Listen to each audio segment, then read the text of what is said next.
Dat was meer dan we ooit hadden kunnen hopen. Dat was gewoon een super feest. Verdacht in verband met de sneeuw waar ik vrij zenuwachtig om 1 uur, moet ik eerlijk zeggen.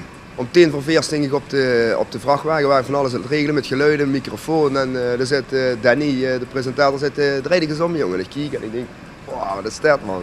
Gaat het goed komen? Dat gaat helemaal goed komen, dat is ze zelf toch, of niet? Helemaal los komen, helemaal los. Ja, toen kwam het gevoel vrij dat het kind zich met geen pen te beschrijven. Ja, vervolgens dan kreeg je het bericht in de media. De eerste zijn niet heel positief. Wat vind je daarvan? Nee, wat moet ik dan wel zeggen? Dat is, ik kwam met een bericht, stuurde mij een sms-bericht van wieveel waren de aantallen. Dan hebben ze naar Stadstoezicht gebeld en doorgevraagd wieveel aantallen waren. Dan zitten ze iemand achter de balie en die geven het getal door en dat gooien ze dan gelijk op internet. Vind ik een beetje teleurgesteld in de Limburgse zender, moet ik eerlijk zeggen. Maar veel weten beter, dat hebben we bewezen.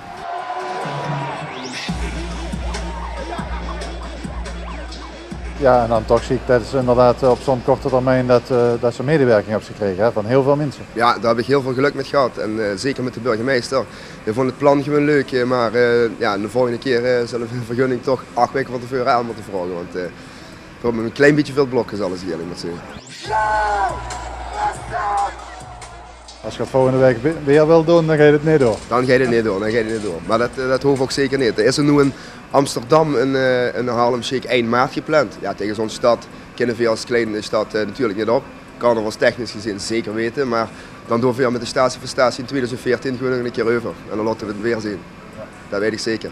We gaan voor de videobeelden gaan we een aantal dingen doen. Waar je denkt van, zijn die nou gek geworden? Ja, dat zijn wij. Was dit voor dich sowieso iets eenmaligs of heb ze nu stoute plannen om Dukkerget te organiseren? Ik heb stoute plannen gekregen om Dukkerget te gaan organiseren, ja, dus zeker weten. En dan moeten we nog even wachten wat dat gaat worden? Koningdag zal zeker van ons te zien zijn. Maandagmiddag waren Dick Wieriks en Mario Vidic nog druk bezig met het verwerken van alle beelden van zaterdag. We hebben heel veel beelden bij elkaar gekregen van verschillende mensen en we proberen nu een filmpje in elkaar te zetten. En dat moet een leuk filmpje, een grappig filmpje worden. Dus, Zijn er nog bepaalde regels voor Harlem Shake filmpjes waar je zich aan moet houden? Ja, dus ze zeggen dat er regels zijn, maar wij zijn regelbrekers, dus wij willen er gewoon een leuk filmpje van maken.